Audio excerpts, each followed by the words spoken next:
Welcome back, everyone. Today, we're diving into Chapter 5 of Think and Grow Rich by Napoleon Hill, called Specialized Knowledge, Personal Experiences or Observations. This chapter is all about the secret sauce to achieving big goals, getting specific about what you know. Hill argues that it's not enough to have general knowledge. Instead, he challenges us to focus on specialized knowledge, targeted learning that directly fuels our ambitions. It's not about knowing everything. It's about knowing the right things and putting them to work. Hill's advice is simple but powerful. Don't just learn for the sake of learning. Keep expanding your knowledge in the areas that matter to your goals. Surround yourself with experts and resources to keep growing and evolving. Chapter 5, Specialized Knowledge, Personal Experience or Observations. The fourth step toward riches. There are two kinds of knowledge. One is general. The other is specialized. General knowledge, no matter how great in quantity or variety it may be, is of but little use in the accumulation of money. The faculties of the great universities possess, in the aggregate, practically every form of general knowledge known to civilization. Most of the professors have but little or no money. They specialize on teaching knowledge, but they do not specialize on the organization or the use of knowledge. Knowledge will not attract money unless it is organized and intelligently directed through practical plans of action to the definite end of accumulation of money. Lack of understanding of this fact has been the source of confusion to millions of people who falsely believe that knowledge is power. It is nothing of the sort. Knowledge is only potential power. It becomes power only when and if it is organized into definite plans of action and directed to a definite end. This missing link in all systems of education known to civilization today may be found in the failure of educational institutions to teach their students how to organize and use knowledge after they acquire it. Many people make the mistake of assuming that because Henry Ford had but little schooling, he is not a man of education. Those who make this mistake do not know Henry Ford, nor do they understand the real meaning of the word educate. That word is derived from the Latin word educo, meaning to educe, to draw out, to develop from within. An educated man is not necessarily one who has an abundance of general or specialized knowledge. An educated man is one who has so developed the faculties of his mind that he may acquire anything he wants, or its equivalent, without violating the rights of others. Henry Ford comes well within the meaning of this definition. During the World War, a Chicago newspaper published certain editorials in which, among other statements, Henry Ford was called an ignorant pacifist. Mr. Ford objected to the statements and brought suit against the paper for libeling him. When the suit was tried in the courts, the attorneys for the paper pleaded justification and placed Mr. Ford himself on the witness stand for the purpose of proving to the jury that he was ignorant. The attorneys asked Mr. Ford a great variety of questions, all of them intended to prove, by his own evidence, that, while he might possess considerable specialized knowledge pertaining to the manufacture of automobiles, he was, in the main, ignorant. Mr. Ford was plied with such questions as the following. Who was Benedict Arnold? And how many soldiers did the British send over to America to put down the rebellion of 1776? In answer to the last question, Mr. Ford replied, I do not know the exact number of soldiers the British sent over, but I have heard that it was a considerably larger number than ever went back. Finally, Mr. Ford became tired of this line of questioning, and in reply to a particularly offensive question, he leaned over, pointed his finger at the lawyer who had asked the question, and said, If I should really want to answer the foolish question you have just asked, or any of the other questions you have been asking me, let me remind you that I have a row of electric push buttons on my desk, and by pushing the right button, I can summon to my aid men who can answer any question I desire to ask concerning the business to which I am devoting most of my efforts. Now, will you kindly tell me why I should clutter up my mind with general knowledge for the purpose of being able to answer questions when I have men around me who can supply any knowledge I require? There certainly was good logic to that reply. That answer floored the lawyer. Every person in the courtroom realized it was the answer, not of an ignorant man, but of a man of education. Any man is educated who knows where to get knowledge when he needs it, and how to organize that knowledge into definite plans of action. Through the assistance of his mastermind group, Henry Ford had at his command all the specialized knowledge he needed to enable him to become one of the wealthiest men in America. It was not essential that he have this knowledge in his own mind. Surely no person who has sufficient inclination and intelligence to read a book of this nature can possibly miss the significance of this illustration. Before you can be sure of your ability to transmute desire into its monetary equivalent, you will require specialized knowledge of the service, merchandise, or profession which you intend to offer in return for fortune. Perhaps you may need much more specialized knowledge than you have the ability or the inclination to acquire. And if this should be true, you may bridge your weakness through the aid of your mastermind group. Andrew Carnegie stated that he, personally, knew nothing about the technical end of the steel business. Moreover, he did not particularly care to know anything about it. The specialized knowledge which he required for the manufacture and marketing of steel, he found available through the individual units of his mastermind group. The accumulation of great fortunes calls for power, and power is acquired through highly organized and intelligently directed specialized knowledge. But that knowledge does not necessarily have to be in the possession of the man who accumulates the fortune. The preceding paragraph should give hope and encouragement to the man with ambition to accumulate a fortune, who has not possessed himself of the necessary education to supply such specialized knowledge as he may require. Men sometimes go through life suffering from inferiority complexes because they are not men of education. The man who can organize and direct a mastermind group of men who possess knowledge useful in the accumulation of money is just as much a man of education as any man in the group. Remember this: if you suffer from a feeling of inferiority because your schooling has been limited. Thomas A. Edison had only 3 months of schooling during his entire life. He did not lack education, neither did he die poor. Henry Ford had less than a 6th grade schooling, but he has managed to do pretty well by himself financially. Specialized knowledge is among the most plentiful and the cheapest forms of service which may be had. If you doubt this, consult the payroll of any university. It pays to know how to purchase knowledge. First of all, decide the sort of specialized knowledge you require and the purpose for which it is needed.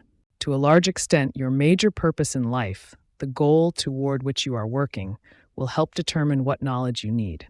With this question settled, your next move requires that you have accurate information concerning dependable sources of knowledge. The more important of these are A. One's own experience and education. B. Experience and education available through the cooperation of others. Mastermind alliance. C. Colleges and universities.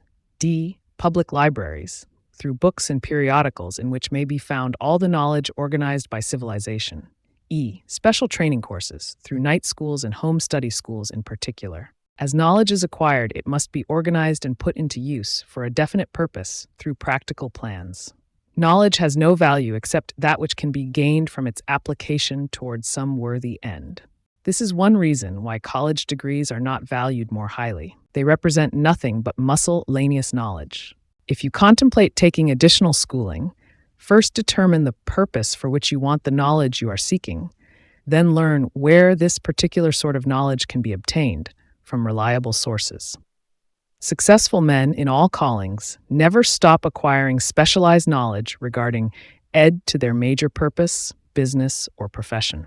Those who are not successful usually make the mistake of believing that the knowledge acquiring period ends when one finishes school. The truth is that schooling does little more than put one in the way of learning how to acquire practical knowledge. With this changed world, which began at the end of the economic collapse, came also astounding changes in educational requirements. The order of the day is specialization. This truth was emphasized by Robert P. Moore, Secretary of Appointments at Columbia University. Specialists most sought after.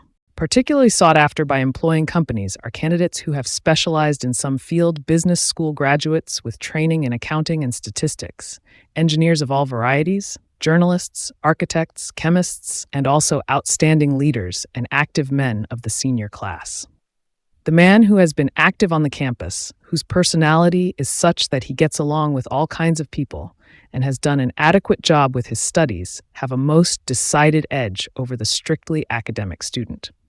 Some of these, because of their all-around qualifications, have received several offers of positions, a few of them as many as 6. In departing from the conception that the straight A student was invariably the one to get the choice of the better jobs, Mr. Moore said that most companies look not only to academic records, but to activity records and personalities of the students. One of the largest industrial companies, the leader in its field, in writing to Mr. Moore concerning prospective seniors at the college, said, "We are interested primarily in finding men who can make exceptional progress in management work. For this reason, we emphasize qualities of character, in intelligence and personality, far more than specific educational background." Apprenticeship proposed. Proposing a system of apprenticing students in offices, stores, and industrial occupations during the summer vacation, Mr. Moore asserts that after the first 2 or 3 years of college, every student should be asked to choose a definite future course and to call a halt if he has been merely pleasantly drifting without purpose through an unspecialized academic curriculum. Colleges and universities must face the practical consideration that all professions and occupations now demand specialists, he said, urging that educational institutions accept more direct responsibility for vocational guidance. One of the most reliable and practical sources of knowledge available to those who need specialized schooling is the night schools operated in most large cities. The Corps Correspondence Schools give specialized training anywhere the U.S. mails go on all subjects that can be taught by the extension method. One advantage of home study training is the flexibility of the study program, which permits one to study during spare time. Another stupendous advantage of home study training, if the school is carefully chosen, is the fact that most courses offered by home study schools carry with them generous privileges of consultation, which can be of priceless value to those needing specialized knowledge. No matter where you live, you can share the benefits.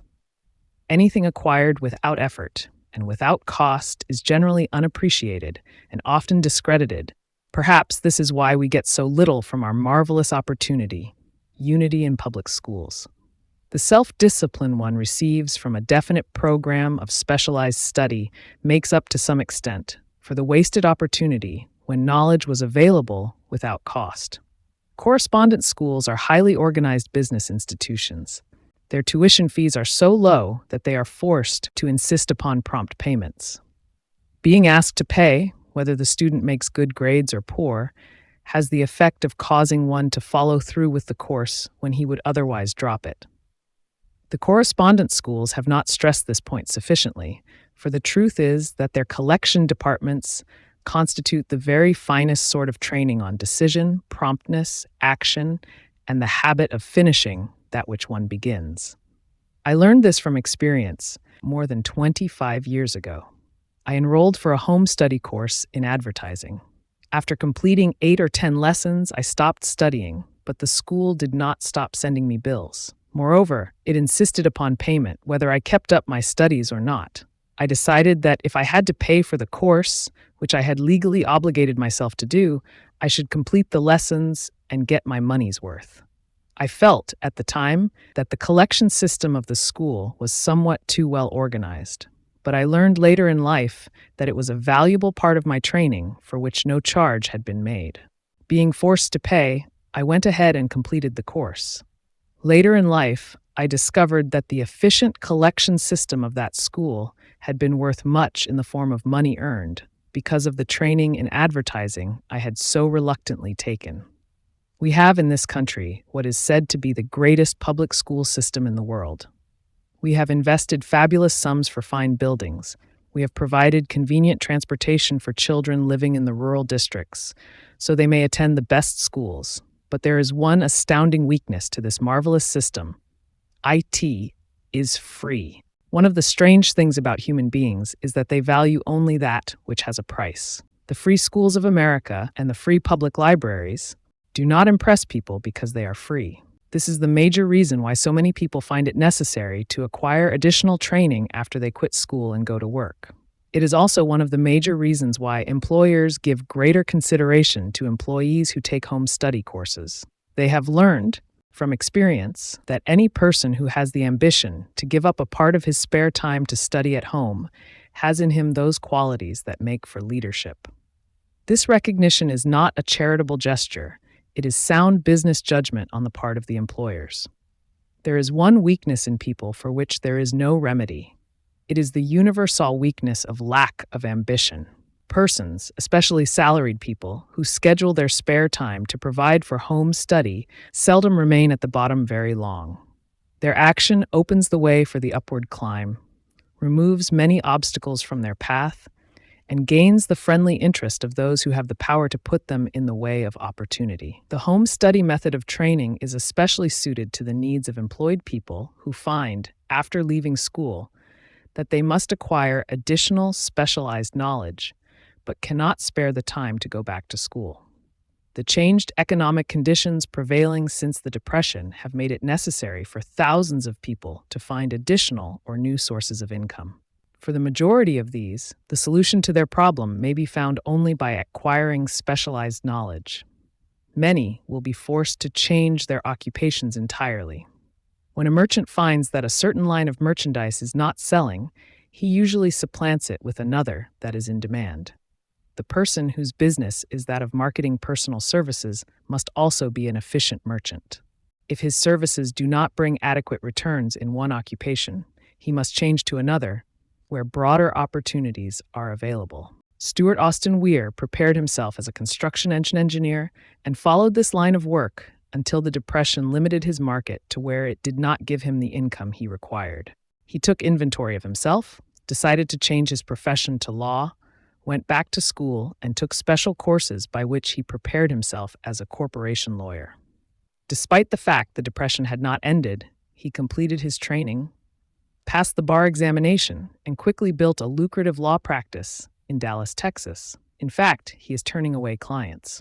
Just to keep the record straight and to anticipate the alibis of those who will say, "I couldn't go to school because I have a family to support," or "I'm too old," I will add the information that Mr. Weir was past 40 and married when he went back to school. Moreover, by carefully selecting highly specialized courses in colleges best prepared to teach the subjects chosen, Mr. Weir completed in 2 years the work for which the majority of law students require 4 years. It pays to know how to purchase knowledge. The person who stops studying merely because he has finished school is forever hopelessly doomed to mediocrity, no matter what may be his calling. The way of success is the way of continuous pursuit of knowledge. Let us consider a specific instance. During the Depression, a salesman in a grocery store found himself without a position. Having had some bookkeeping experience, he took a special course in accounting, familiarized himself with all the latest bookkeeping and office equipment, and went into business for himself. Starting with the grocer for whom he had formerly worked, he made contracts with more than 100 small merchants to keep their books at a very nominal monthly fee. His idea was so practical that he soon found it necessary to set up a portable office in a light delivery truck, which he equipped with modern bookkeeping machinery. He now has a fleet of these bookkeeping offices on wheels and employs a large staff of assistants, thus providing small merchants with accounting service equal to the best that money can buy at very nominal cost. Specialized knowledge plus imagination were the ingredients that went into this unique and successful business. Last year, the owner of that business paid an income tax of almost 10 times as much as was paid by the merchant for whom he worked when the Depression forced upon him a temporary adversity which proved to be a blessing in disguise. The beginning of this successful business was an idea. Inasmuch as I had the privilege of supplying the unemployed salesman with that idea, I now assume the further privilege of suggesting another idea which has within it the possibility of even greater income. Also, the possibility of rendering useful service to thousands of people who badly need that service. The idea was suggested by the salesman who gave up selling and went into the business of keeping books on a wholesale basis. When the plan was suggested as a solution of his unemployment problem, he quickly exclaimed, "I like the idea, but I would not know how to turn it into cash." In other words, he complained he would not know how to market his bookkeeping knowledge after he acquired it. So that brought up another problem, which had to be solved. With the aid of a young woman typist, clever at hand lettering, and who could put the story together, a very attractive book was prepared, describing the advantages of the new system of bookkeeping. The pages were neatly typed and pasted in an ordinary scrapbook, which was used as a silent salesman with which the story of this new business was so effectively told that its owner soon had more accounts than he could handle. There are thousands of people all over the country who need the services of a merchandising specialist capable of preparing an attractive brief for use in marketing personal services. The aggregate annual income from such a service might easily exceed that received by the largest employment agency, and the benefits of the service might be made far greater to the purchaser than any to be obtained from an employment agency. The IDEA here described was born of necessity, to bridge an emergency which had to be covered, but it did not stop by merely serving one person. The woman, and who created the idea, has a keen imagination. She saw in her newly born brainchild the making of a new profession, one that is destined to render valuable service to thousands of people who need practical guidance in marketing personal services. Spurred to action by the instantaneous success of her first prepared plan to market personal services, this energetic woman turned next to the solution of a similar problem for her son who had just finished college but had been totally unable to find a market for his services. The plan she originated for his use was the finest specimen of merchandising of personal services I have ever seen. When the plan book had been completed, it contained nearly 50 pages of beautifully typed, properly organized information, telling the story of her son's native ability, schooling, personal experiences, and a great variety of other information too extensive for description. The plan book also contained a complete description of the position her son desired, together with a marvelous word picture of the exact plan he would use in filling the position. The preparation of the plan book required several weeks' labor, during which time its creator sent her son to the public library almost daily to procure data needed in selling his services to the best advantage. She sent him also to all the competition of his prospective employer and gathered from them vital information concerning their business methods, which was of great value in the formation of the plan he intended to use in filling the position he sought. When the plan had been finished, it contained more than half a dozen very fine suggestions for the use and benefit of the prospective employer. The suggestions were put into use by the company. One may be inclined to ask, why go to all this trouble to secure a job? The answer is straight to the point. Also, it is dramatic because it deals with a subject assumes the proportion of a tragedy with millions of men and women whose sole source services. The answer is, doing a thing well never is trouble. The plan prepared by this woman for the benefit of her son helped him get the job for which he applied at the first interview at a salary fixed by himself. Moreover, this, too, is important. Position did not require the young man to start at the bottom. He began as a junior executive at an executive's salary. Why go to all this trouble, do you ask? Well, for one thing, the planned presentation of this young man's application for a position clipped off no less than 10 years of time he would have required to get to where he began, had he started at the bottom and worked his way up. This idea of starting at the bottom and working one's way up may appear to be sound, but the major objection to it is this. Too many of those who begin at the bottom never manage to lift their heads high enough to be seen by opportunity, so they remain at the bottom. It should be remembered also that the outlook from the bottom is not so very bright or encouraging. It has a tendency to kill off ambition. We call it getting into a rut, which means that we accept our fate because we form the habit of daily routine, a habit that finally becomes so strong we cease to try to throw it off. And that is another reason why it pays to start 1 or 2 steps above the bottom. By so doing, one forms the habit of looking around, of observing how others get ahead, of seeing opportunity, and of embracing it without hesitation. Dan Halpin is a splendid example of what I mean. During his college days, he was manager of the famous 1930 national championship Notre Dame football team when it was under the direction of the late Knute Rockne. Perhaps he was inspired by the great football coach to aim high and not mistake temporary defeat for failure, just as Andrew Carnegie, the great industrial leader, inspired his young business lieutenants to set high goals for themselves. At any rate, young Halpin finished college at a mighty unfavorable time, when the Depression had made jobs scarce. So, after a fling at investment banking and motion pictures, he took the first opening with a potential future he could find, selling electrical hearing aids on a commission basis. Anyone could start in that sort of job, and Halpin knew it, but it was enough to open the door of opportunity to him. For almost 2 years, he continued in a job not to his liking, and he would never have risen above that job if he had not done something about his dissatisfaction. He aimed first at the job of assistant sales manager of his company and got the job. That one step upward placed him high enough above the crowd to enable him to see still greater opportunity. Also, it placed him where opportunity could see him. He made such a fine record selling hearing aids that A.M. Andrews, chairman of the board of the Dictograph Products Company, a business competitor of the company for which Halpin worked, wanted to know something about that man, Dan Halpin, who was taking big sales away from the long-established Dictograph Company. He sent for Halpin. When the interview was over, Halpin was the new sales manager, in charge of the Acousticon division. Then, to test young Halpin's mettle, Mr. Andrews went away to Florida for 3 months, leaving him to sink or swim in his new job. He did not sink.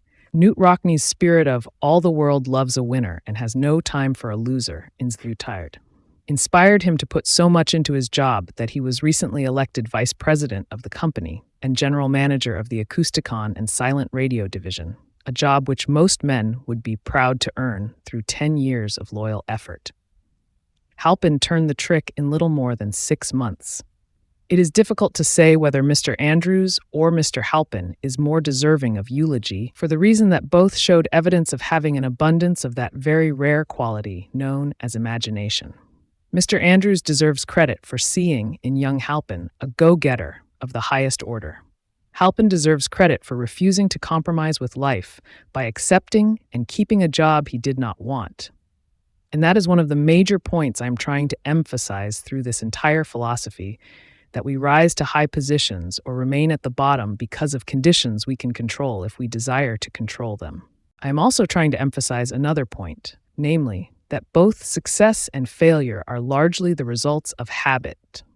I have not the slightest doubt that Dan Halpin's close association with the greatest football coach America ever knew planted in his mind the same brand of desire to excel which made the Notre Dame football team world famous. Truly, there is something to the idea that hero worship is helpful, provided one worships a winner. Halpin tells me that Rockne was one of the world's greatest leaders of men in all history. My belief in the theory that business associations are vital factors, both in failure and in success, was recently demonstrated when my son Blair was negotiating with Dan Halpin for a position. Mr. Halpin offered him a beginning salary of about 1/2 what he could have gotten from a rival company. I brought parental pressure to bear and induced him to accept the place with Mr. Halpin because I believe that close association with one who refuses to compromise with circumstances he does not like is an asset that can never be measured in terms of money. The bottom is a monotonous, dreary, unprofitable place for any person. That is why I have taken the time to describe how lowly beginnings may be circumvented by proper planning. Also, that is why so much space has been devoted to a description of this new profession, created by a woman who was inspired to do a fine job of planning because she wanted her son to have a favorable break. With the changed conditions ushered in by the world economic collapse, came also the need for newer and better ways of marketing personal services. It is hard to determine why someone had not previously discovered this stupendous need, in view of the fact that more money changes hands in return for personal services than for any other purpose. The sum paid out monthly to people who work for wages and salaries is so huge that it runs into hundreds of millions, and the annual distribution amounts to billions. Perhaps some will find, in the idea here briefly described, the nucleus of the riches they desire. Ideas with much less merit have been the seedlings from which great fortunes have grown. Woolworth's 5 and 10 cent store idea, for example, had far less merit, but it piled up a fortune for its creator. Those seeing opportunity lurking in this suggestion will find valuable aid in the chapter on organized planning. Incidentally, an efficient merchandiser of personal services would find a growing demand for his services wherever there are men and women who seek better markets for their services. By applying the mastermind principle, a few people with suitable talent could form an alliance and have a paying business very quickly. One would need to be a fair writer, with a flair for advertising and selling, one handy at typing and hand lettering, and one should be a first-class business getter who would let the world know about the service. If one person possessed all these abilities, he might carry on the business alone until it outgrew him. The woman who prepared the personal service sales plan for her son now receives requests from all parts of the country for her cooperation in preparing similar plans for others who desire to market their personal services for more money. She has a staff of expert typists, artists, and writers who have the ability to dramatize the case history so effectively that one's personal services can be marketed for much more money than the prevailing wages for similar services. She is so confident of her ability that she accepts as the major portion of her fee a percentage of the increased pay she helps her clients to earn. It must not be supposed that her plan merely consists of clever salesmanship, by which she helps men and women to demand and receive more money for same services they formerly sold for less pay. She looks after the interests of the purchaser as well as the seller of personal services, and so prepares her plans that the employer receives full value for the additional money he pays. The method by which she accomplishes this astonishing result is a professional secret which she discloses to no one excepting her own clients. If you have the imagination and seek a more profitable outlet for your personal services, this suggestion may be the stimulus for which you have been searching. The idea is capable of yielding an income far greater than that of the average doctor, lawyer, or engineer whose education required several years in college. The idea is saleable to those seeking new positions, in practically all positions calling for managerial or executive ability, and those desiring rearrangement of incomes in their present positions. There is no fixed price for sound ideas. Back of all ideas is specialized knowledge. Unfortunately, for those who do not find riches in abundance, specialized knowledge is more abundant and more easily acquired than ideas. Because of this very truth, there is a universal demand and an ever-increasing opportunity for the person capable of helping men and women to sell their personal services advantageously. Capability means imagination, the one quality needed to combine specialized knowledge with ideas in the form of organized plans designed to yield riches. If you have imagination, this chapter may present you with an idea sufficient to serve as the beginning of the riches you desire. Remember, the idea is the main thing. Specialized knowledge may be found just around the corner, any corner. Same services they formerly sold for less pay. She looks after the interests of the purchaser as well as the seller of personal services, and so prepares her plans that the employer receives full value for the additional money he pays. The method by which she accomplishes this astonishing result is a professional secret which she discloses to no one excepting her own clients. If you have the imagination and seek a more profitable outlet for your personal services, this suggestion may be the stimulus for which you have been searching. The idea is capable of yielding an income far greater than that of the average doctor, lawyer, or engineer whose education required several years in college. The idea is saleable to those seeking new positions, in practically all positions calling for managerial or executive ability, and those desiring rearrangement of incomes in their present positions. There is no fixed price for sound ideas. Back of all ideas is specialized knowledge. Unfortunately, for those who do not find riches in abundance, specialized knowledge is more abundant and more easily acquired than ideas. Because of this very truth, there is a universal demand and an ever-increasing opportunity for the person capable of helping men and women to sell their personal services advantageously. Capability means imagination, the one quality needed to combine specialized knowledge with ideas in the form of organized plans designed to yield riches. If you have imagination, this chapter may present you with an idea sufficient to serve as the beginning of the riches you desire. Remember, the idea is the main thing. Specialized knowledge may be found just around the corner, any corner.